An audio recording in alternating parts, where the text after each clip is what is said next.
നമസ്കാരം. Middle east ന്യൂസിലേക്ക് എല്ലാ പ്രിയപ്പെട്ട പ്രേക്ഷകർക്കും സ്വാഗതം. ആദ്യം നോക്കാം പ്രധാന വാർത്തകൾ. സർക്കാർ ഗവർണർ പോരുമുറുകുന്നു. ഗവർണറുടെ സുരക്ഷയ്ക്കായി രാജ്ഭവൻ ആവശ്യപ്പെട്ട പോലീസ് ഉദ്യോഗസ്ഥരെ അനുവദിക്കാതെ സർക്കാർ. 6 പോലീസുകാരുടെയും ഒരു ഡ്രൈവറെയും നിർദ്ദേശിച്ച DGPയുടെ ഉത്തരവ് മണിക്കൂറുകൾക്കകം മരവിപ്പിച്ച് സർക്കാർ.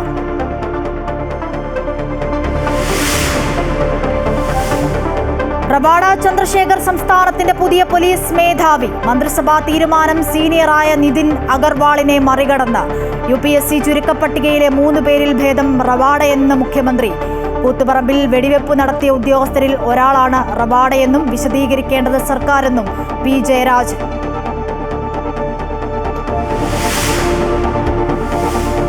JSK സിനിമാ വിവാദത്തിൽ സെൻസർ ബോർഡിനോട് ചോദ്യങ്ങളുമായി ഹൈക്കോടതി. ജാനകി എന്ന പേരിടുന്നതിൽ തടസ്സമെന്താണെന്നതിന് ഉത്തരം വേണമെന്ന് കോടതി. ആരുടെ വികാരങ്ങളാണ് വ്രണപ്പെടുന്നതെന്ന് പറയണമെന്നും കോടതി. ഹർജി ബുധനാഴ്ച പരിഗണിക്കും. സെൻസർ ബോർഡിനെതിരെ പരസ്യ പ്രതിഷേധങ്ങളുമായി സിനിമാ സംഘടനകൾ.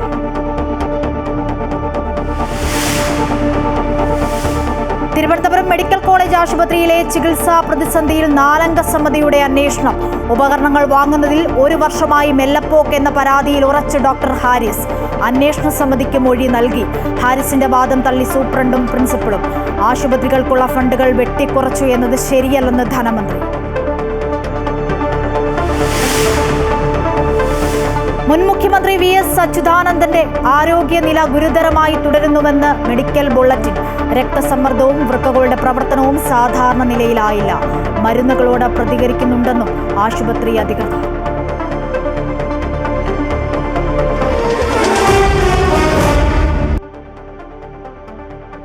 വാർത്തകൾ വിശദമായി നോക്കാം. ഗവർണർ സർക്കാർ പോരുമുറുകുന്നു. ഗവർണറുടെ സുരക്ഷയ്ക്കായി രാജ്ഭവൻ ആവശ്യപ്പെട്ട പോലീസുകാരെ സർക്കാർ അനുവദിച്ചില്ല. 6 പോലീസുകാരെയും ഒരു ഡ്രൈവറെയും നിർദ്ദേശിച്ച DGPയുടെ ഉത്തരവ് മരവിപ്പിച്ചു. ആദ്യ ഉത്തരവിറങ്ങി മണിക്കൂറുകൾക്കകമാണ് നടപടി. ഗവർണർ സർക്കാർ പോര് അനുദിനം മൂർച്ഛിക്കുന്ന കാഴ്ചകളാണ് കാണാനാകുന്നത്. ഭാരതാംബ ചിത്രത്തെ ചൊല്ലിയുള്ള വിവാദം പരസ്പരം കലഹത്തിലേക്ക് മാറിയപ്പോൾ ഗവർണർക്കെതിരെ പ്രതിഷേധവും ശക്തമായി. എന്നാൽ തുടക്കത്തിൽ കേന്ദ്രസേനയുടെ പ്രത്യേക സുരക്ഷ ഗവർണർ ആവശ്യപ്പെട്ടിരുന്നുവെന്ന വാർത്തകൾ പുറത്തുവന്നപ്പോൾ അത് നിഷേധിച്ച രാജ്ഭവൻ കേരള പോലീസിൽ പൂർണ്ണ തൃപ്തിയും വിശ്വാസവുമാണെന്ന് ഔദ്യോഗിക വാർത്താക്കുറിപ്പിലൂടെയായിരുന്നു വിശദമാക്കിയിരുന്നത്. എന്നാൽ പിന്നീട് ഗവർണർക്കെതിരായ വിദ്യാർത്ഥി സംഘടനകളുടെ പ്രതിഷേധം സെനറ്റ് ഹാളിലെ പരിപാടിയിലടക്കം ഉണ്ടായി. ഗവർണർക്ക് കൂടുതൽ സുരക്ഷ വേണമെന്ന നിർദ്ദേശാനുസരണമാണ് 6 പോലീസുകാരെയും ഒരു ഡ്രൈവറെയും വിന്യസിച്ചുകൊണ്ട് DGP ഉത്തരവിറക്കിയത്. എന്നാൽ ആ ഉത്തരവിറങ്ങി മണിക്കൂറുകൾക്കകം ആ സ്ഥലമാറ്റം പിൻവലിക്കുകയായിരുന്നു. സർക്കാർ ഇടപെട്ട് ഉത്തരവ് മരവിപ്പിച്ചതായാണ് സൂചന. ഇരുകൂട്ടരും തങ്ങളുടെ നിലപാടിൽ ഉറച്ചു നിൽക്കുകയും പരസ്പരം കത്തുകളയച്ച് നയം വ്യക്തമാക്കുകയും ചെയ്യുന്നതിന് പിന്നാലെയാണ് രാജ്ഭവന്റെ നിർദ്ദേശം തള്ളി സർക്കാർ രംഗത്ത് വരുന്നത്. സർക്കാർ നടപടിയിൽ രാജ്ഭവന്റെ പ്രതികരണമാണ് ഇനി അറിയേണ്ടത്. അമൃത ന്യൂസ്, തിരുവനന്തപുരം. സംസ്ഥാനത്തെ പുതിയ പോലീസ് മേധാവിയായി റവാഡ ചന്ദ്രശേഖറിനെ നിയമിച്ചു. രാവിലെ ചേർന്ന മന്ത്രിസഭാ യോഗമാണ് നിർണായക തീരുമാനമെടുത്തത്. നിലവിൽ കേന്ദ്ര സർവീസിൽ IB സ്പെഷ്യൽ ഡയറക്ടറാണ് റവാഡ. അദ്ദേഹം മടങ്ങിയെത്തുന്നതുവരെ ക്രമസമാധാന ചുമതലയുള്ള ADGP H. വെങ്കടേഷിന് പോലീസ് മേധാവിയുടെ താൽക്കാലിക ചുമതല നൽകി സർക്കാർ ഉത്തരവിറക്കി. UPSC നൽകിയ 3 പേരുടെ ചുരുക്കപ്പട്ടികയിൽ നിന്ന് സംസ്ഥാന പോലീസ് മേധാവിയെ തീരുമാനിക്കുക എന്നത് ഇക്കുറി സർക്കാരിന് വലിയ ആശയക്കുഴപ്പമാണ് ഉണ്ടാക്കിയത്. 1-ാം പേരുകാരനായ നിതിൻ അഗർവാളിന്റെ സീനിയോറിറ്റി മറികടന്നാണ് 2-ാം സ്ഥാനക്കാരനായ റവാഡ ചന്ദ്രശേഖറിനെ സർക്കാർ തീരുമാനിച്ചത്. രാവിലെ ഓൺലൈനായി ചേർന്ന പ്രത്യേക മന്ത്രിസഭാ യോഗത്തിൽ മുഖ്യമന്ത്രി ഇക്കാര്യം അറിയിച്ചു. ആദ്യ പേരുകാരനായ നിതിൻ അഗർവാൾ കേന്ദ്രത്തിൽ BSF ഡയറക്ടറായിരിക്കെ അച്ചടക്ക നടപടി നേരിട്ട് കേരളത്തിലേക്ക് മടങ്ങി വന്നതിനാൽ പോലീസ് മേധാവി സ്ഥാനത്തേക്ക് പരിഗണിക്കാൻ താൽപര്യക്കുറവുണ്ടായിരുന്നു. 3-ാം സ്ഥാനക്കാരനായ യോഗേഷ് ഗുപ്ത വിജിലൻസ് മേധാവിയായിരിക്കെ സർക്കാരിന്റെ താൽപര്യത്തിനു വിരുദ്ധമായി ചില തീരുമാനങ്ങൾ കൈക്കൊണ്ടതും അപ്രീതിക്ക് കാരണമായി. അതുകൊണ്ട് തന്നെ 2-ാം പേരുകാരനായ റവാഡ ചന്ദ്രശേഖറിന്റെ പേരിന് തന്നെയായിരുന്നു സാധ്യത കൽപ്പിച്ചിരുന്നത്. എന്നാൽ 1994-ലെ കൂത്തുപറമ്പ് വെടിവയ്പ് സമയത്ത് തലശ്ശേരി ASP ആയിരുന്ന റവാഡ 5 DYFI പ്രവർത്തകർ വെടിയേറ്റു മരിച്ച കേസിൽ പ്രതിസ്ഥാനത്തായിരുന്നു. നീണ്ട നിയമയുദ്ധത്തിനൊടുവിൽ 2012-ൽ ഹൈക്കോടതി ഇദ്ദേഹത്തെ കുറ്റവിമുക്തനാക്കി. 2008-ൽ കേന്ദ്ര ഡെപ്യൂട്ടേഷനിൽ പോയ റവാഡ 18 വർഷങ്ങൾക്ക് ശേഷമാണ് കേരളത്തിലേക്ക് മടങ്ങിയെത്തുന്നത്. IB സ്പെഷ്യൽ ഡയറക്ടർ ചുമതലയിരിക്കവെയാണ് കേരളത്തിലെ പോലീസ് മേധാവി എന്ന സുപ്രധാന പദവിയിലെത്തുന്നത്. റവാഡ കേരളത്തിലെത്തി ചുമതലയേൽക്കുന്നതുവരെ ക്രമസമാധാന ചുമതലയുള്ള ADGP H. വെങ്കടേഷിനാണ് പോലീസ് മേധാവിയുടെ താൽക്കാലിക ചുമതല. അമൃത ന്യൂസ്, തിരുവനന്തപുരം. പോലീസ് മേധാവി നിയമനത്തിൽ CPM സർക്കാർ തീരുമാനത്തിനൊപ്പമെന്ന് സംസ്ഥാന സെക്രട്ടറി MV ഗോവിന്ദൻ. കൂത്തുപറമ്പ് കേസിൽ റവാഡയെ കോടതി തന്നെ കുറ്റവിമുക്തനാക്കിയതാണ്. പാർട്ടി പ്രവർത്തകരുടെ വികാരം ഇളക്കിവിടാൻ ശ്രമിക്കുന്നത് മാധ്യമങ്ങളാണ്. P. ജയരാജൻ പറഞ്ഞത് എതിർപ്പല്ലെന്നും MV ഗോവിന്ദൻ പറഞ്ഞു. ആ തീരുമാനത്തിന് സാങ്കേതികമായ എന്തെങ്കിലും തടസ്സം ആരും ഉന്നയിച്ചിട്ടില്ല. പിന്നെ ആരോപണമായിട്ട് ഉന്നയിക്കുന്നത് അദ്ദേഹം കൂത്തുപറമ്പ് വെടിവെപ്പുമായിട്ട് ബന്ധപ്പെട്ട സന്ദർഭത്തിൽ ഇവിടെ ഉണ്ടായിരുന്ന ഒരാളാണെന്നാണ്. ആ സംഭവത്തിൽ എല്ലാവർക്കും അറിയാം. അന്നത്തെ ഏറ്റവും വലിയ ശക്തിയായിട്ടുള്ള കടന്നാക്രമണം നടത്തുന്ന നേതൃത്വം കൊടുത്തത് ഇവിടെ തളിപ്പറമ്പ് DYSP ആയിരുന്ന ഹക്കീം ബത്തേരിയായിരുന്നു എന്നും. ചരിത്രം ഓർമ്മിപ്പിച്ച് P. ജയരാജൻ. പുതിയ പോലീസ് മേധാവിയുടെ നിയമനവുമായി ബന്ധപ്പെട്ട് കൂത്തുപറമ്പ് വെടിവെപ്പ് ഓർമ്മിപ്പിച്ച് P. ജയരാജൻ. CPM-ഉം DYFIയും മുൻപ് ആക്ഷേപങ്ങൾ ഉന്നയിച്ചിരുന്നു. സർക്കാർ തീരുമാനം മെറിറ്റിന്റെ അടിസ്ഥാനത്തിലാണ്. മെറിറ്റ് പരിശോധിക്കാൻ താൻ ആളല്ലെന്നും ജയരാജൻ പ്രതികരിച്ചു. സമാധാന ചുമതലയടക്കം നിർവഹിക്കുന്ന പോലീസ് സംവിധാനത്തിൻ്റെ തലപ്പത്തേക്ക് വരുന്ന ആളുടെ യോഗ്യത സംബന്ധിച്ച് ഇന്നത്തെ പരിഗണന അത് രവതാ ചന്ദ്രശേഖരന് കൊടുക്കണമെന്നാണ് ഗവൺമെൻറ് തീരുമാനിച്ചിട്ടുള്ളത്. അപ്പോൾ ഗവൺമെൻറ് അക്കാര്യത്തിൽ തീരുമാനമെടുത്തു. അപ്പോൾ ഒരു കാലത്ത് ഇത്തരത്തിൽ പരിഗണിക്കപ്പെട്ടവരിൽ ചിലരെ സംബന്ധിച്ച് ഞങ്ങൾ തന്നെ ആക്ഷേപം ഉന്നയിച്ചിട്ടുണ്ട്. ചില കേസുകളിൽ പ്രതികളായിരുന്നു. ഈ നിതിൻ അഗർവാളും ഞാൻ പറഞ്ഞല്ലോ കൂത്തുപറമ്പ് വെടിവെപ്പിൻ്റെ ആ ഭാഗമായിട്ടുള്ള DYFI നടത്തിയിട്ട പ്രക്ഷോഭത്തിന് നേതൃത്വം കൊടുത്ത ഇന്നത്തെ CPM-ൻ്റെ ഏരിയ സെക്രട്ടറി സഖാവ് M. സുകുമാരനെ കസ്റ്റഡിയിൽ വെച്ച് മർദ്ദിച്ച കേസിലെ പ്രതിയായിരുന്നു നിതിൻ അഗർവാൾ. റവാഡ ചന്ദ്രശേഖരനെ DGP-ആയി നിയമിച്ചതിൽ പ്രതികരിച്ച് CPI സംസ്ഥാന സെക്രട്ടറി ബിനോയ് വിശ്വം. ഒരു പോലീസുകാരൻ സർവീസ് കാലയളവിൽ പല കേസുകളിൽ അന്വേഷണം നടത്തിയിട്ടുണ്ടാകാം. അതിന്റെ അളവോ ആഴമോ നോക്കിയിട്ട് അയാൾക്ക് സർക്കാരിന്റെ ഭരണത്തിൽ നിന്നും എല്ലായ്പ്പോഴും വൈരാഗ്യത്തിന്റെ മുദ്ര ചാർത്തി നൽകാൻ കഴിയില്ലെന്നും അദ്ദേഹം പറഞ്ഞു. CPI നിലപാട് അജിത് കുമാറിന്റെ വിഷയം MR അജിത് കുമാറിൻ്റെ പേര് ഒരു ഘട്ടത്തിൽ സജീവമായിട്ട് രംഗത്തുണ്ടായിരുന്നു. അന്ന് CPI സകാരണമായി നിലപാട് വ്യക്തമായി പറഞ്ഞിട്ടുണ്ട്. അതിനപ്പുറം ഈ വിഷയത്തിൽ ഒരു പോലീസ് ഉദ്യോഗസ്ഥൻ സർവീസ് കാലയളവിൽ അയാൾ ഒരുപാട് കേസുകളിൽ ഇടപെട്ട് കാണും. ആ കേസുകളിൽ അയാളുടെ പങ്കാളിത്തത്തിൻ്റെ അളവോ ആഴവോ എനിക്കറിയില്ല. അതെല്ലാം നോക്കിയിട്ട് പണ്ടേതോ കാലത്തുള്ള ഏതോ സംഭവത്തിൻ്റെ പേരിൽ ഒരാൾക്ക് സർക്കാരിൻ്റെ ഭാഗത്തു നിന്ന് എല്ലായ്പ്പോഴും വൈരാഗ്യത്തിൻ്റെ മുദ്ര വേണമെന്ന് പറഞ്ഞാൽ എനിക്ക് അഭിപ്രായമല്ല ഉള്ളൂ. ജാനകി എന്ന പേരിൽ സിനിമ വന്നാൽ എന്താണ് കുഴപ്പമെന്ന് സെൻസർ ബോർഡിനോട് വീണ്ടും ഹൈക്കോടതി. നീതിക്ക് വേണ്ടി പോരാടുന്ന വനിതയ്ക്ക് ജാനകി എന്ന് പേരിടുന്നത് നല്ലതല്ലേ എന്നും കോടതി ചോദിച്ചു. സുരേഷ് ഗോപി ചിത്രത്തിന്റെ പേര് മാറ്റാൻ സെൻസർ ബോർഡ് വാശി പിടിക്കുന്നത് നിയമ പിന്തുണയില്ലെന്നും കോടതി ചൂണ്ടിക്കാട്ടി. സിനിമയുടെ പേരിൽ ആരുടെ വികാരങ്ങളെയാണ് വ്രണപ്പെടുത്തുന്നത് എന്നതിന് ഉത്തരം നൽകണമെന്നും കോടതി പറഞ്ഞു. ഹർജി ബുധനാഴ്ച പരിഗണിക്കും. സുരേഷ് ഗോപി ചിത്രമായ JSKയ്ക്ക് പ്രദർശനാനുമതി നിഷേധിച്ച സെൻസർ ബോർഡ് തീരുമാനത്തിനെതിരെ ശക്തമായ പ്രതിഷേധവുമായി സംയുക്ത സിനിമാ സംഘടനകൾ. തിരുവനന്തപുരത്ത് സെൻസർ ബോർഡ് ഓഫീസിന് മുൻപിൽ ഏകദിന പ്രതിഷേധവുമായാണ് സിനിമാ സംഘടനകൾ രംഗത്തെത്തിയത്. സുരേഷ് ഗോപി നായകനായ Janaki versus state of Kerala എന്ന ചിത്രത്തിനാണ് സെൻസർ ബോർഡ് റിവൈസിംഗ് കമ്മിറ്റി പ്രദർശനാനുമതി നിഷേധിച്ചത്. ചിത്രത്തിന്റെ ടൈറ്റിൽ കഥാപാത്രത്തിന്റെ പേരായ ജാനകി എന്നത് നീക്കം ചെയ്യണമെന്നായിരുന്നു സെൻസർ ബോർഡിന്റെ നിർദ്ദേശം. ഇത് പ്രായോഗികമല്ലെന്നാണ് അണിയറ പ്രവർത്തകരുടെ നിലപാട്.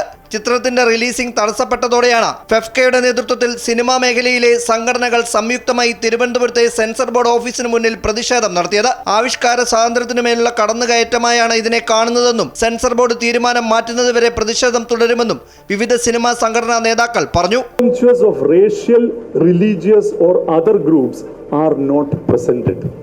മതസ്പർദ്ധ ഉണ്ടാക്കുന്നതോ വംശീയ സ്പർദ്ധ ഉണ്ടാക്കുന്നതോ ഒരു പ്രത്യേക വിഭാഗത്തെ പരിഹസിക്കുന്നതോ അപമാനിക്കുന്നതോ ഇകഴ്ത്തി കാണിക്കുന്നതോ ആയ ഒരു സൂചനയും ഒരു വിഷ്വലും സിനിമയിൽ പാടില്ല എന്നുള്ളതാണ്. ഇതാണ് ആ ക്ലോസ്.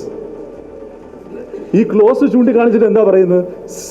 ഈ ജാനകി എന്ന പേര് ഉപയോഗിച്ചാൽ ഇത് സംഭവിക്കുന്ന പറയുന്നത്. സെൻസർ ബോർഡ് ഓഫീസിലേക്ക് പ്രതിഷേധ പ്രകടനമായാണ് പ്രവർത്തകർ എത്തിയത്.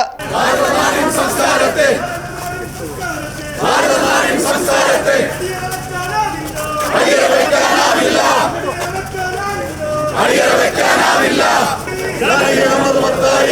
തുടർന്ന് നടന്ന ഏകദിന പ്രതിഷേധ സംഗമത്തിൽ സിനിമ, സീരിയൽ രംഗത്തെ നടീനടന്മാരും അണിയറ പ്രവർത്തകരും ഉൾപ്പെടെ നിരവധി പേർ പങ്കെടുത്തു. പ്രതിഷേധത്തിന് പിന്തുണയുമായി CPI സംസ്ഥാന സെക്രട്ടറി ബിനോയ് വിശ്വവും കോൺഗ്രസ് നേതാവ് K മുരളീധരനും പ്രതിഷേധ വേദിയിലെത്തി. അമൃത ന്യൂസ്, തിരുവനന്തപുരം.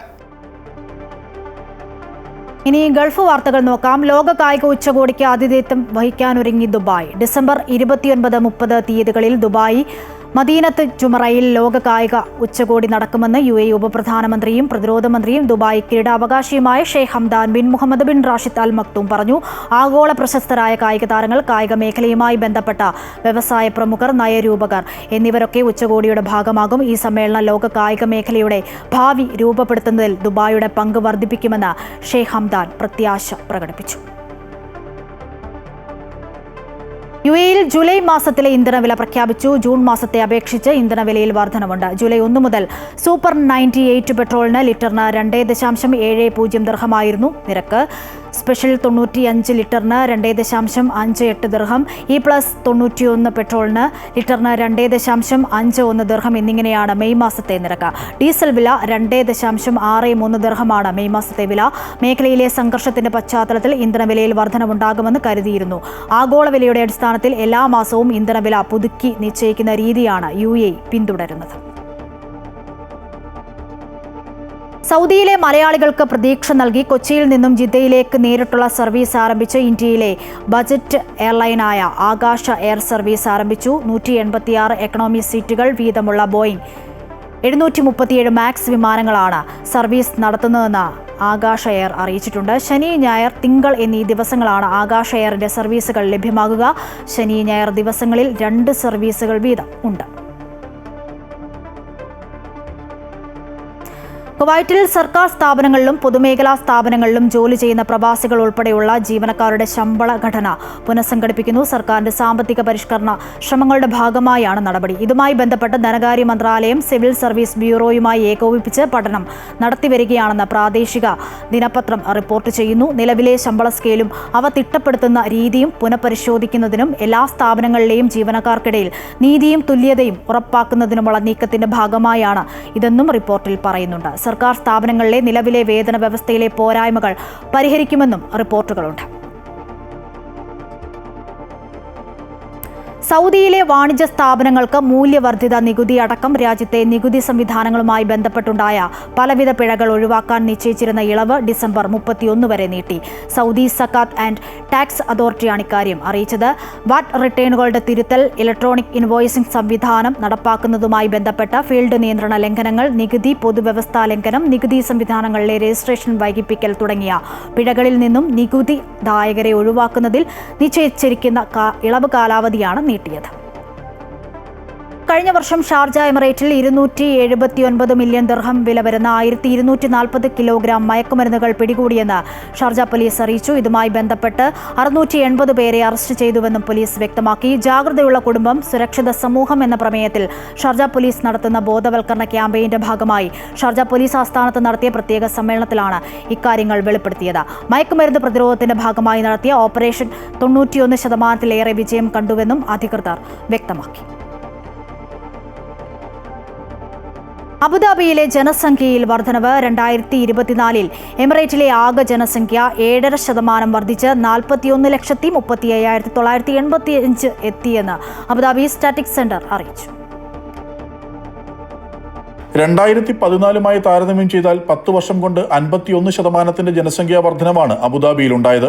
കഴിഞ്ഞ വർഷം എമിറേറ്റിലെ ആകെ ജനസംഖ്യ 7.5% വർദ്ധിച്ച് 41,35,985 അബുദാബി സ്റ്റാറ്റിസ്റ്റിക്സ് സെന്റർ അറിയിച്ചു. എണ്ണ ഇതര മേഖലകളുടെ മികച്ച പ്രകടനം, രാജ്യത്തുണ്ടായ സാമ്പത്തിക മുന്നേറ്റം എന്നിവയുടെ പ്രതിഫലനമാണ് ജനസംഖ്യാ വർധനവ് കാണിക്കുന്നത്. എമിറേറ്റിൽ കഴിഞ്ഞ വർഷത്തെ GDP വളർച്ച 3.8% വർദ്ധിച്ച് എക്കാലത്തെയും ഉയർന്ന നിരക്കായ 1.2 ട്രില്യൺ ദിർഹത്തിലെത്തിയിരുന്നു. എണ്ണ ഇതര മേഖലകളുടെ മികച്ച പ്രകടനമായിരുന്നു ഇതിന് പ്രധാന കാരണം. അന്താരാഷ്ട്ര പ്രതിഭകളെയും നിക്ഷേപങ്ങളെയും ആകർഷിക്കുന്ന അന്തരീക്ഷം സൃഷ്ടിക്കുന്നതിൽ സർക്കാർ വിജയിച്ചതിന്റെ പ്രതിഫലനമാണ് അബുദാബിയിലെ സുസ്ഥിരമായ ജനസംഖ്യാ വളർച്ച കാണിക്കുന്നതെന്ന് അബുദാബി ഗവൺമെന്റ് എനേബിൾമെന്റ് ഡിപ്പാർട്ട്മെന്റ് ചെയർമാനും SCAD ചെയർമാനുമായ അഹമ്മദ് തമീം ഹിഷാം അൽകുട്ട പറഞ്ഞു. അബുദാബി ഉൾപ്പെടെ UAE-യിലുള്ള ഇന്ത്യൻ പ്രവാസികളുടെ എണ്ണത്തിലും വർധനവുണ്ട്. UAE-യിൽ ഒട്ടാകെ 43 ലക്ഷത്തിലേറെ ഇന്ത്യക്കാർ ഉണ്ടെന്നാണ് കണക്ക്. 10 വർഷം മുൻപ് UAE ആകെ ഇന്ത്യൻ പ്രവാസികളുടെ എണ്ണം 22 ലക്ഷമായിരുന്നു. Amrita news, Abu Dhabi.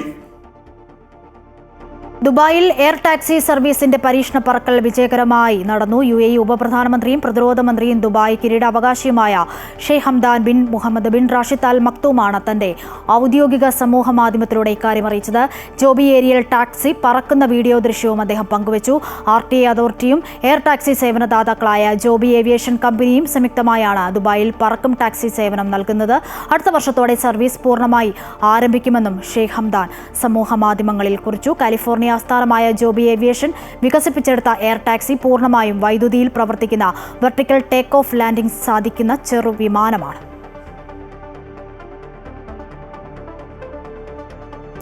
സൗദി ബാലൻ കൊല്ലപ്പെട്ട കേസിൽ 19 വർഷമായി സൗദി ജയിലിൽ കഴിയുന്ന കോഴിക്കോട് ഫറോക്ക് കോടാമ്പുഴ സ്വദേശി അബ്ദുൾ റഹീമിന്റെ കേസിൽ നിയമ നടപടികൾ പുരോഗമിക്കുന്നതായി റിയാദ് അബ്ദുറഹീം നിയമസഹായ സമിതി അറിയിച്ചു. 20 വർഷത്തെ ശിക്ഷ വിധിച്ച കേസിൽ 19 വർഷത്തെ ജയിൽവാസം പൂർത്തിയാക്കുകയും ജയിലിലെ നല്ല നടപ്പും പരിഗണിച്ച് അബ്ദുറഹീമിന്റെ മോചനം വേഗത്തിലാക്കാൻ റിയാദ് ഗവർണർക്ക് അപേക്ഷ സമർപ്പിക്കുമെന്ന് നിയമസഹായ സമിതി വ്യക്തമാക്കി. കോടതി വിധിയിൽ അപ്പീൽ നൽകാനുള്ള 1 മാസത്തെ സമയപരിധി കഴിഞ്ഞ ദിവസമാണ് അവസാനിച്ചത്. കേസിൽ അപ്പീൽ നൽകേണ്ടതില്ലെന്ന് അബ്ദുറഹീം ഇന്ത്യൻ എംബസിയെയും അഭിഭാഷകരെയും അറിയിക്കുകയായിരുന്നു. അതേസമയം പബ്ലിക് പ്രോസിക്യൂഷൻ അപ്പീൽ നൽകിയ വിവരവുമുണ്ട്. ഇക്കാര്യം അബ്ദുറഹീമിനെ അറിയിച്ചിരുന്നതായും റിയാദ് നിയമസഹായ സമിതി അറിയിച്ചു. നാളെ മുതൽ സ്വകാര്യ മേഖലയിലെ പ്രവാസികൾക്ക് രാജ്യത്തിന് പുറത്തു പോകാൻ എക്സിറ്റ് പെർമിറ്റ് നിർബന്ധമാക്കിയ സാഹചര്യത്തിൽ ജസീറ എയർവേസിന്റെ മുന്നറിയിപ്പ്. എക്സിറ്റ് പെർമിറ്റുകൾ സഹേൽ ആപ്പ് മുഖേന ഇഷ്യൂ ചെയ്യവയായിരിക്കണമെന്നും ജസീറ എയർവേസ് അറിയിച്ചു. സാധ്യതയുള്ള എക്സിറ്റ് പെർമിറ്റ് കൈവശമില്ലാത്തവരെ ചെക്ക് ഇൻ കൗണ്ടറിൽ നിന്നും അകത്തേക്ക് പ്രവേശിപ്പിക്കില്ല. പെർമിറ്റ് കൈവശമില്ലാത്തതിനെ തുടർന്ന് വിമാനയാത്ര റദ്ദാക്കുകയോ അല്ലെങ്കിൽ യാത്ര മുടങ്ങുകയോ ചെയ്താൽ വിമാന കമ്പനിക്ക് ഉത്തരവാദിത്തമില്ലെന്നും നഷ്ടപരിഹാരം അനുവദിക്കില്ലെന്നും ജസീറ എയർവേസ് വ്യക്തമാക്കി. മലയാളി ഡോക്ടർക്ക് ഷാർജ എക്സലൻസ് പുരസ്കാരം. കോട്ടയം കുറുവിലങ്ങാട് സ്വദേശി ഡോക്ടർ സണ്ണി കുര്യനാണ് ഷാർജ ഉപഭരണാധികാരി പുരസ്കാരം നൽകി ആദരിച്ചത്. ഈ വർഷം എക്സലൻസ് അവാർഡിന് തിരഞ്ഞെടുക്കപ്പെട്ട 17 പേരിലെ ഏക ഇന്ത്യക്കാരൻ ഡോക്ടർ സണ്ണി കുര്യനാണ്. ഷാർജ എക്സ്പോ സെന്ററിൽ നടന്ന ചടങ്ങിൽ ഉപഭരണാധികാരി ഷെയ്ഖ് അബ്ദുള്ള ബിൻ സാലിം അൽ കാസിമിയാണ് പുരസ്കാരം സമ്മാനിച്ചത്. ആരോഗ്യരംഗത്തെ സംരംഭക മികവിനുള്ള അംഗീകാരമാണ് 36 വർഷമായി ഷാർജയിൽ സേവനമനുഷ്ഠിക്കുന്ന ശിശുരോഗ വിദഗ്ധൻ കോട്ടയം കുറുവിലങ്ങാട് സ്വദേശി ഡോക്ടർ സണ്ണി കുര്യന് അവാർഡ് നൽകിയത്. തനിക്ക് ലഭിച്ച അംഗീകാരം മുഴുവൻ ഇന്ത്യക്കാർക്കും മലയാളികൾക്കുമുള്ള അംഗീകാരമാണെന്നും അദ്ദേഹം പറഞ്ഞു. ഇനി മറ്റു വാർത്തകൾ നോക്കാം. തിരുവനന്തപുരം മെഡിക്കൽ കോളേജിൽ ഉപകരണങ്ങളില്ലെന്ന ഹാരിസ് ചെറക്കലിന്റെ വാദത്തെ തള്ളി ആശുപത്രി സൂപ്രണ്ടും പ്രിൻസിപ്പാളും അന്വേഷണ സമിതിക്ക് മുൻപാകെ മൊഴി നൽകി. സൂപ്പർ സ്പെഷ്യാലിറ്റി മേധാവിമാരും ഹാരിസിനെ പിന്തുണച്ചില്ല. എന്നാൽ ആരോപണത്തിൽ ഉറച്ചു നിൽക്കുകയാണെന്ന് ഹാരിസ് ചെറക്കൽ പറഞ്ഞു. 4 അംഗ വിദഗ്ധ സമിതിയാണ് മൊഴി രേഖപ്പെടുത്തിയത്. ഡോക്ടർ ഹാരിസ് ചിറക്കലിന്റെ ഉൾപ്പെടെ എല്ലാ വകുപ്പ് മേധാവികളുടെയും മൊഴി അന്വേഷണ സംഘം രേഖപ്പെടുത്തി. ആശുപത്രി പ്രിൻസിപ്പാളും സൂപ്രണ്ടും ഹാരിസ് ചിറക്കലിനെ തള്ളിയാണ് അന്വേഷണ സമിതിക്ക് മുമ്പാകെ മൊഴി നൽകിയത്. അതേസമയം തന്റെ ആരോപണത്തിൽ ഉറച്ചു നിൽക്കുകയാണെന്ന് ഹാരിസ് ചിറക്കൽ വിദഗ്ധ സമിതിക്ക് മൊഴി നൽകി. 1 വർഷമായി ഉപകരണങ്ങൾ വാങ്ങുന്നതിൽ മെല്ലെപ്പോക്ക് തുടരുകയാണെന്ന് വിദഗ്ധ സമിതിയെ ഹാരിസ് അറിയിച്ചു. എന്നാൽ സൂപ്പർ സ്പെഷ്യാലിറ്റി മേധാവികൾ ഹാരിസിനെ പിന്തുണച്ചില്ല. സർക്കാർ സംവിധാനത്തിലെ സാധാരണയുള്ള കാലതാമസം മാത്രമാണെന്ന് വകുപ്പ് മേധാവികൾ വിദഗ്ധ സമിതിയെ അറിയിച്ചു. രേഖകൾ മുഴുവൻ വിലയിരുത്തിയ ശേഷം വിദഗ്ധ സംഘം വീണ്ടും തെളിവെടുപ്പിനെത്തും. Alappuzha medical college principal doctor B പത്മകുമാറിനെ കൂടാതെ നെഫ്രോളജി വിഭാഗം മേധാവി doctor S Gomathi, Kottayam medical college superintendent TK Jayakumar, urology വിഭാഗം മേധാവി ഡോക്ടർ രാജീവൻ അമ്പലത്തറയ്ക്കൽ എന്നിവരാണ് വിദഗ്ധ സമിതിയിലെ മറ്റംഗങ്ങൾ. അന്വേഷണ സമിതിയിൽ പൂർണ്ണ തൃപ്തനാണെന്നും എല്ലാ വിഷയങ്ങളും അന്വേഷിച്ച് ശാശ്വത പരിഹാരം വേണമെന്നും ഡോക്ടർ ഹാരിസ് ചിറക്കൽ ആവശ്യപ്പെട്ടു. വളരെ തൃപ്തികരമാണ്. അത് ഇത്രയും വേഗത്തിൽ ഗവൺമെൻറ് അതിനെപ്പറ്റി അന്വേഷിക്കുന്നതിനും അതിന് അന്വേഷണ കമ്മിറ്റി ഏർപ്പെടുത്തിയതിലും വളരെ സന്തോഷമുണ്ട്. മാത്രമല്ല ഇന്നലെ മെഡിക്കൽ കോളേജ് പ്രിൻസിപ്പൽ നേരിട്ട് വന്ന് അദ്ദേഹം എനിക്ക് എല്ലാ സപ്പോർട്ടും ഈ കാര്യത്തിനകത്ത് വാഗ്ദാനം ചെയ്തിട്ടാണ് അദ്ദേഹം പോയിരിക്കുന്നത്. അന്വേഷണം പൂർത്തീകരിച്ച് അടിയന്തരമായി റിപ്പോർട്ട് സമർപ്പിക്കാനാണ് സർക്കാർ നിർദ്ദേശം നൽകിയിരിക്കുന്നത്. Amrita news, Thiruvananthapuram. BJP core കമ്മിറ്റിയിൽ സംസ്ഥാന അധ്യക്ഷൻ രാജീവ് ചന്ദ്രശേഖറുടെ നിലപാടിനെതിരെ വിമർശനം. നിലമ്പൂർ തെരഞ്ഞെടുപ്പ് പശ്ചാത്തലത്തിലാണ് വിമർശനം ഉയർന്നത്. വികസനം മാത്രം പറഞ്ഞുകൊണ്ടിരുന്നാൽ നേട്ടമുണ്ടാകില്ലെന്നും സംസ്ഥാന അധ്യക്ഷൻ രാഷ്ട്രീയം പറയാൻ തയ്യാറാകണമെന്നുമാണ് ഒരു വിഭാഗം ചൂണ്ടിക്കാട്ടിയത്. തൃശൂരിൽ നടന്ന യോഗത്തിൽ V മുരളീധരനെയും K സുരേന്ദ്രനെയും പങ്കെടുപ്പിക്കാത്തതും കോർ കമ്മിറ്റിയിൽ ചർച്ചയായി. ചേരിതിരിവും വിഭാഗീയതയും കാരണം BJP സംസ്ഥാന ഘടകത്തിന് പ്രതീക്ഷയ്ക്കൊത്ത് ഉയരാനാകുന്നില്ല എന്ന ആക്ഷേപം ശക്തമായപ്പോഴാണ് പുതിയ സംസ്ഥാന അധ്യക്ഷനായി രാജീവ് ചന്ദ്രശേഖർ ചുമതലയേൽക്കുന്നത്. എന്നാൽ പുതിയ അധ്യക്ഷന്റെ നയങ്ങളും പിന്തുടരുന്ന ശൈലികളും പാർട്ടിയെ കൂടുതൽ ദുർബലപ്പെടുത്തുന്നു എന്ന വിമർശനമാണ് ഒരു വിഭാഗം ഉയർത്തുന്നത്. വികസനം മാത്രം പറഞ്ഞുകൊണ്ടിരിക്കുന്ന സംസ്ഥാന അധ്യക്ഷൻ രാഷ്ട്രീയം പറയാൻ തയ്യാറാകണമെന്നാണ് നേതാക്കൾ ചൂണ്ടിക്കാട്ടുന്നത്. കേരളത്തിൽ കോർപ്പറേറ്റ് രാഷ്ട്രീയം വോട്ടായി മാറില്ല എന്നും നേതാക്കൾ വിമർശിക്കുന്നു. നിലമ്പൂർ ഉപതെരഞ്ഞെടുപ്പിൽ സ്ഥാനാർത്ഥി നിർണയം പാളിപ്പോയെന്നും പ്രവർത്തനം മെച്ചപ്പെടുത്താനായില്ലെന്നും സംസ്ഥാന കോർ കമ്മിറ്റിയിൽ വിലയിരുത്തലുണ്ടായി. കേരള കോൺഗ്രസ് നേതാവിനെ മറുകണ്ഠം ചാടിച്ച് സ്ഥാനാർത്ഥിയാക്കിയെങ്കിലും ക്രൈസ്തവ വോട്ടുകൾ പ്രതീക്ഷിച്ച പോലെ ലഭിച്ചതുമില്ല. അടിസ്ഥാന ഹൈന്ദവ വോട്ടുകൾ പല വഴിക്ക് പോകുകയും ചെയ്തു എന്ന വിമർശനവും ഉയർന്നു. നേരത്തെ തൃശൂരിൽ ചേർന്ന യോഗത്തിൽ വി മുരളീധരനെയും കെ സുരേന്ദ്രനെയും പങ്കെടുപ്പിക്കാതിരുന്നത് വലിയ രീതിയിൽ കോർ കമ്മിറ്റിയിൽ ചർച്ചയായി.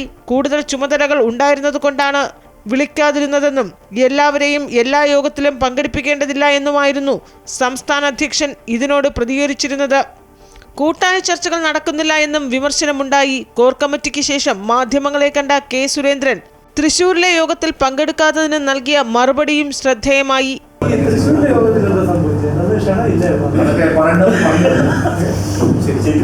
നേതൃനിരയിലെ ചേരിപ്പോര് പരിഹരിക്കാൻ കൊണ്ടുവന്ന അധ്യക്ഷൻ ഒരു വിഭാഗത്തെ മാത്രം ഒപ്പം നിർത്തുന്നുവെന്ന ആക്ഷേപമാണ് ഇപ്പോൾ ഉയരുന്നത്. സംസ്ഥാന ഘടകത്തിൽ പുനഃസംഘടന നടക്കാനിരിക്കെയാണ് അധ്യക്ഷനെതിരെ വിമർശനങ്ങളുമായി ഒരു വിഭാഗം രംഗത്ത് വരുന്നത്. അമൃത ന്യൂസ്, തിരുവനന്തപുരം. മുൻ മുഖ്യമന്ത്രി VS അച്യുതാനന്ദന്റെ ആരോഗ്യനില മാറ്റമില്ലാതെ തുടരുന്നു. രക്തസമ്മർദ്ദവും വൃക്കകളുടെ പ്രവർത്തനവും സാധാരണ നിലയിലാക്കാനുള്ള ശ്രമങ്ങൾ തുടരുകയാണ്. ആരോഗ്യവകുപ്പ് നിയമിച്ച 7-അംഗ മെഡിക്കൽ സംഘം SUT ആശുപത്രിയിലെത്തി VSന്റെ ആരോഗ്യാവസ്ഥ വിലയിരുത്തിയിരുന്നു. നിലവിലെ ചികിത്സ തുടരാനാണ് വിദഗ്ധ സംഘം നിർദ്ദേശം നൽകിയത്. ആരോഗ്യനില മോശമായതിനെ തുടർന്ന് നിർത്തിവെച്ച ഡയാലിസിസ് പുനരാരംഭിച്ചിട്ടുണ്ട്. ഹൃദയാഘാതത്തെ തുടർന്ന് കഴിഞ്ഞ തിങ്കളാഴ്ചയാണ് VSനെ ആശുപത്രിയിൽ പ്രവേശിപ്പിച്ചത്. അന്നു മുതൽ അതിതീവ്ര പരിചരണ വിഭാഗത്തിൽ വെന്റിലേറ്ററിന്റെ സഹായത്തോടെയാണ് VS കഴിയുന്നത്. തൃശൂർ പുതുക്കാട് നവജാത ശിശുക്കളുടെ കൊലപാതകത്തിൽ അനീഷയുടെയും ഭവിന്റെയും വീടിന് സമീപത്തു നിന്നും കുട്ടികളുടെ അസ്ഥികൾ കണ്ടെത്തി. അസ്ഥികൾ DNA പരിശോധനയ്ക്ക് അയക്കുമെന്ന് പോലീസ് പറഞ്ഞു. Irinjalakuda judicial first class magistrate കോടതിയിൽ ഹാജരാക്കിയ പ്രതികളെ റിമാൻഡ് ചെയ്തു. കുറ്റം സംബന്ധിച്ച അനീഷയെയും ഭവിനെയും ഇന്നലെ രാത്രി വീടുകളിലെത്തിച്ച് നടത്തിയ തെളിവെടുപ്പിന് ശേഷമാണ് കൂടുതൽ ശാസ്ത്രീയ പരിശോധനകൾ നടത്താൻ അന്വേഷണ സംഘം തീരുമാനിച്ചത്. തുടർന്ന് RDOയുടെ സാന്നിധ്യത്തിൽ ഇന്ന് രാവിലെ 11 മണിയോടെ അനീഷയുടെ വീട്ടിലും ഉച്ചയ്ക്ക് 1 മണിയോടെ ഭവിന്റെ വീട്ടിലും ഉദ്യോഗസ്ഥർ ഫോറൻസിക് വിദഗ്ധൻ ഡോക്ടർ KS ഉന്മേഷിന്റെ നേതൃത്വത്തിൽ പരിശോധനകൾ നടത്തി. തുടർന്ന് കുട്ടികളുടെ അസ്ഥികൾ കണ്ടെത്തി. അനീഷയുടെ വീടിനോട് ചേർന്നുള്ള ഭാഗത്തു നിന്നും ഭവിന്റെ വീടിന് പുറകിലെ തോട്ടിൽ നിന്നുമാണ് അസ്ഥികൾ കണ്ടെത്തിയത്. അസ്ഥികൾ DNA പരിശോധനയ്ക്ക് അയക്കുമെന്ന് DYSP ബിജുകുമാർ പറഞ്ഞു. നമ്മൾ ആദ്യത്തെ എക്സിബിഷൻ കഴിഞ്ഞായിരുന്നു. രണ്ടാമത്തെ ഇപ്പോൾ ഈ ഇവിടെ വീടിൻ്റെ പരിസരത്തുള്ള ഇവിടെ ഇപ്പോൾ നടന്നുള്ളത്. ഇപ്പോൾ ഇവിടുന്ന് നമുക്ക് സക്സസ് ആണ്. നമ്മൾ പറഞ്ഞ പോയിന്റിൽ നിന്ന് ആവശ്യമുള്ള നമുക്ക് പരിശോധനയ്ക്കുള്ള ഇതിൻ്റെ ബാക്കി ബോണ്ട് കിട്ടിയിട്ടുണ്ട്. അപ്പോൾ അതിന് കൂടുതൽ പരിശോധനകൾ നടത്തണം. DNA മറ്റൊരു നടപടി ചെയ്യണം. ഇന്നലെ നടത്തിയ തെളിവെടുപ്പിൽ കുട്ടികളെ പ്രസവിച്ചതും പൊക്കിൾ കൊടികൾ മുറിച്ചു മാറ്റിയതും യൂട്യൂബിന്റെ സഹായത്തോടു കൂടിയാണെന്ന് അനീഷ പോലീസിന് മൊഴി നൽകിയിരുന്നു. ലാബ് ടെക്നീഷ്യൻ കോഴ്സ് പഠിച്ചപ്പോൾ ലഭിച്ച അറിവുകളും അനീഷയ്ക്ക് ഇക്കാര്യത്തിൽ സഹായകരമായി. 2 തവണ ഗർഭിണിയായപ്പോഴും ഗർഭാവസ്ഥ മറ്റുള്ളവരിൽ നിന്നും മറച്ചുപിടിക്കാൻ അയഞ്ഞ വസ്ത്രങ്ങളാണ് യുവതി ധരിച്ചിരുന്നത്. ഭവിനോടുകൂടി കാര്യങ്ങൾ ചർച്ച ചെയ്ത ശേഷമാണ് കൊലപാതകങ്ങൾ നടത്തിയത്. പ്രതികൾക്കെതിരെ BNS JJ ആക്ടുകൾ പ്രകാരം 7 വകുപ്പുകൾ ചുമത്തിയാണ് കേസെടുത്തിരിക്കുന്നത്. അമൃത ന്യൂസ്, തൃശൂർ. മണിപ്പൂരിൽ വീണ്ടും സംഘർഷം. ചുരാചന്ദ്പൂരിലുണ്ടായ വെടിവയ്പിൽ 4 പേർ കൊല്ലപ്പെട്ടു. കൊല്ലപ്പെട്ടവരിൽ 60 വയസ്സുള്ള സ്ത്രീയും ഉൾപ്പെട്ടിട്ടുണ്ട്. കാറിൽ സഞ്ചരിച്ചവർക്ക് നേരെയാണ് ആയുധധാരികൾ വെടിയുതിർത്തത്. സംഭവസ്ഥലത്തു നിന്നും 12-ലധികം വെടിയുണ്ടകൾ കണ്ടെത്തി. പ്രദേശത്ത് സുരക്ഷാ സേനയും പോലീസിനെയും വിന്യസിച്ചതായി ഉദ്യോഗസ്ഥർ അറിയിച്ചു.